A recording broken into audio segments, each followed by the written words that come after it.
One of the points I make about workplace bullying is that workplace bullying truly does not discriminate by profession or protected class.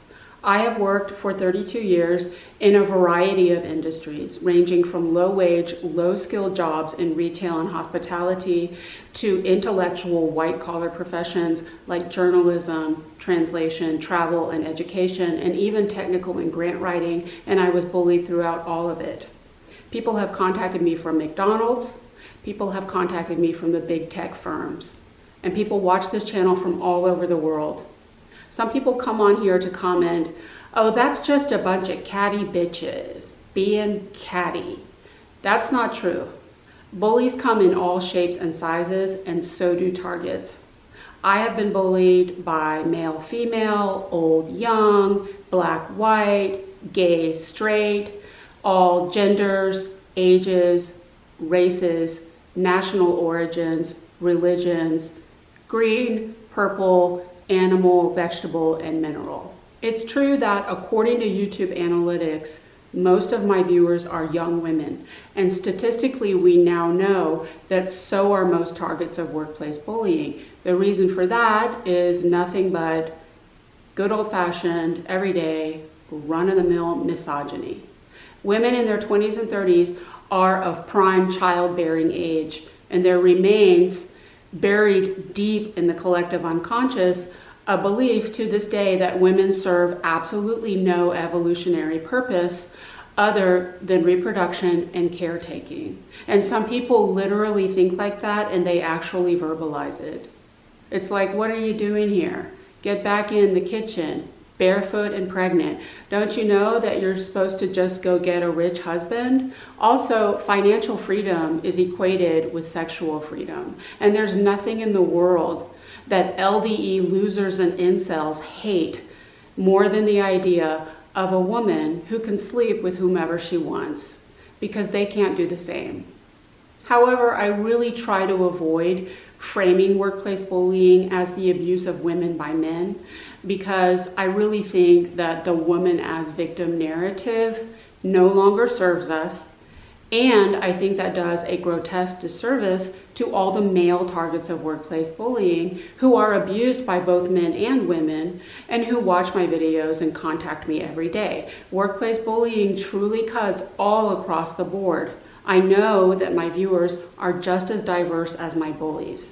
You are men and women, Black, white, and Latinx, Christian, Muslim, and Jewish, all ages and professions, and you live all over the world and speak a wide variety of different languages. That being said, statistically, we now have the data to demonstrate that workplace bullying is actually at its worst in the nonprofit world, which personally I had to learn the hard way. Why is that? In order to understand that, you need to understand the nature of evil. Evil is something that is poo-pooed in the New Age community. Oh, God is good. We love God, but evil, not so much. If you are an atheist with no spiritual belief system, I respect that. However, after everything that I've been through for almost half a century, I've come to the conclusion that if you don't believe in evil, it believes in you. Human beings have been caught in the crosshairs of this cosmic battle between good and evil since the beginning of time. And for some reason that I don't understand, evil insists on hiding itself. I think if you are evil, you should just own it.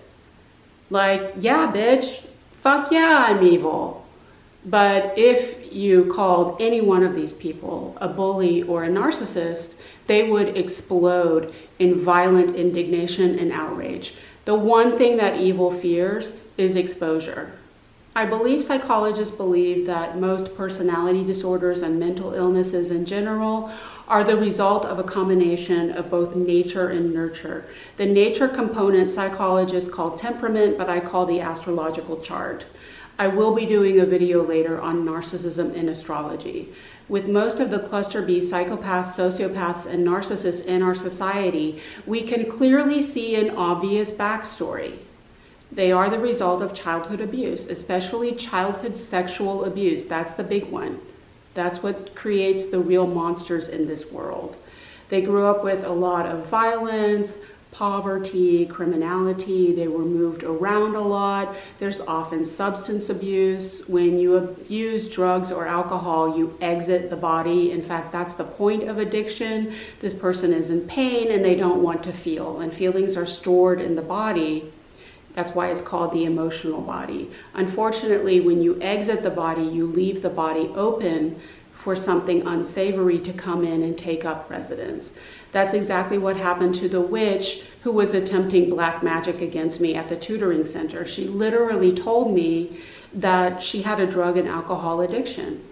And now she's a demonically possessed psychopath who does spells to try to hurt people that she's jealous of. The backstory is the nurture component. It's why they are the way they are. Some people, however, do not have that backstory, and yet they're evil anyway. They're dark souls. I know this is going to sound out there, but I really believe that there are all kinds of people walking among us who actually are not people, if you know what I mean. You can read about psychopathic children. There's nothing overtly bad going on in the family. I mean, every family has some stuff, as Tolstoy told us, but there is no divorce, abuse, or addiction, and the other siblings are all relatively normal. And there's this one psychopathic kid who pulls the wings off of flies and tortures small animals and is sexually provocative and does and says a lot of very weird, fucked up shit, just hair-raising. It's chilling. That is a dark soul. I really believe that people like that are placed on this earth for the express purpose of inflicting pain and suffering upon human beings, and they're just doing their job. I don't believe in hell in the sense of a place where human souls go to be tormented for eternity, but I do believe in a hell-like plane with a lot of black and red and fire and smoke, where all the evil entities kind of like to hang out together. My last full-time workplace bullying experience was at a nonprofit for domestic and sexual violence, and I've come to the conclusion that the president and CEO was a dark soul. I knew enough about her upbringing to know that there was nothing demonstrably traumatic about it. If her family members are still alive, I bet they have stories of her exhibiting antisocial behavior as a child. Every time I think of her, I see her dressed in red and black leather, surrounded by fire and smoke, standing next to Satan himself. I wouldn't be surprised if she's Satan's daughter who has sex with him. That's something Satan would do, fuck his own kids. Her soul chose violence, and when she dies, she'll go right back to that hell plane I described to hang out until she decides to incarnate as another psychopath to inflict pain and suffering upon humanity again just for shits and giggles. I don't know anything about the founders of the nonprofit for domestic and sexual violence, or even if they are still alive, but I did wonder how they would feel to know that their baby was being run by a member of Satan's army. But then I thought, what if the charity was actually founded for that express purpose? I do believe that evil sets up fronts for the purpose of hiding itself. Just like the mafia sets up legitimate businesses for the purposes of laundering its money. They're like the robber barons from over 100 years ago. The robber barons were basically mass murderers who had blood on their hands, but now all of their names are attached to charitable foundations. That's karma laundering. That's what that is. Because evil insists on hiding itself, it will always hide itself behind the most good-seeming thing, the most seemingly good thing. It's exactly like the mafia. It's a con. It's a confidence game. Before evil can hurt you, it has to win your confidence. And what could be more trustworthy than a women's shelter? The confidence game worked in my case. The universe laid out a trap for me and I walked right into it, chin up and booty out. When I got the job at the nonprofit for domestic and sexual violence, I was ecstatic. I thought finally, after 30 years of suffering, I would be working with super high vibrational, spiritually evolved and ascended light workers and white lighters united in a common mission, vision, and purpose of service to others. I thought that the reality of the horror that they were dealing with on a daily basis would slap some sense into them. I became complacent, and that was my downfall. I dropped all my defenses. I broke all my own rules, and I even abandoned my daily spiritual practices for protection and cleansing. Instead, it turned out to be just another shit show, just another viper's nest of petty, passive-aggressive, mean-spirited mind games and pathological jealousy. Same shit, same rodeo. Workplace bullying is at its worst in service professions because evil needs a front, the better to con you with. Service professions include healthcare, education, the nonprofit, humanitarian, charitable world, and anything affiliated with any religious institution. I respect all spiritual traditions and don't want to insult anyone, but let's face it, organized religion is very attractive to narcissists because it is the perfect false self. All they have to do is wear a cross and put their hand on a Bible, and poof, they're good people. Watch out for the narcs who have to shove their religion down your throat the minute that they meet you. Religious people who really are spiritual practice quietly. It may take months before you figure out that they even have a religion. Like, oh, I didn't know you were Lutheran. When narcissists shove their religion in your face the minute that they meet you, it's just like the narcissistic sob story. It's a don't mess with me defense.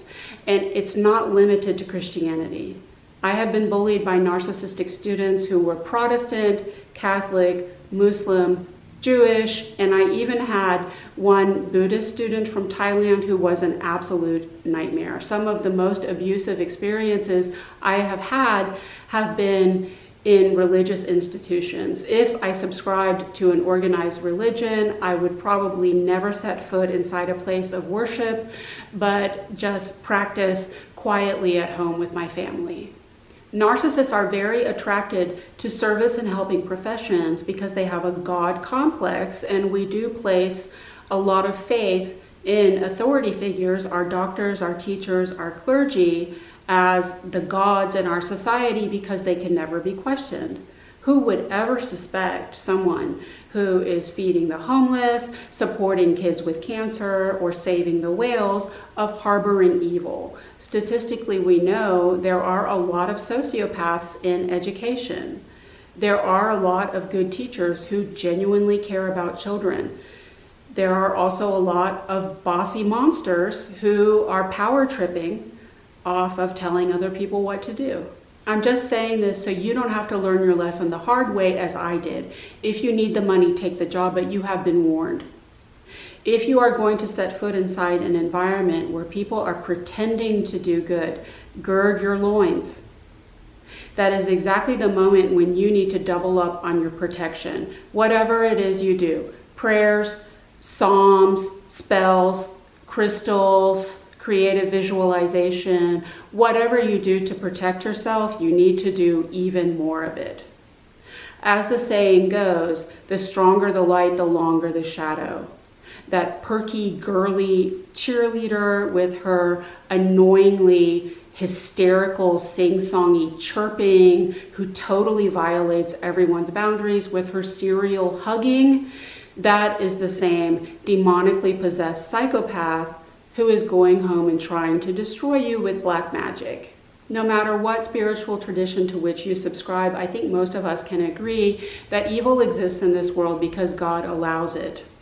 If God wanted to, he could eliminate evil from this world, but he doesn't. He allows it to exist. The existence of evil is a curious one. I used to puzzle over three things: pain, death, and evil. Death is a no-brainer. If you didn't know you were going to die, you wouldn't do anything. It's a motivator. And pain alerts you to a problem. It lets you know that something is wrong.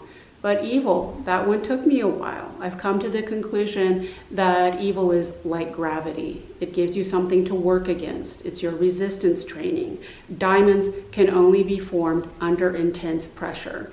The function of all evil is to break the human heart, to destroy your capacity to give and receive love, because that's what evil really hates.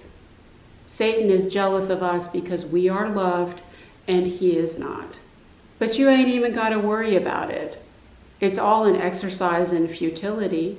Just give yourself a pat on the back, because no matter what you've been through, you never let it break your heart. You win. I hope that helps. Take care.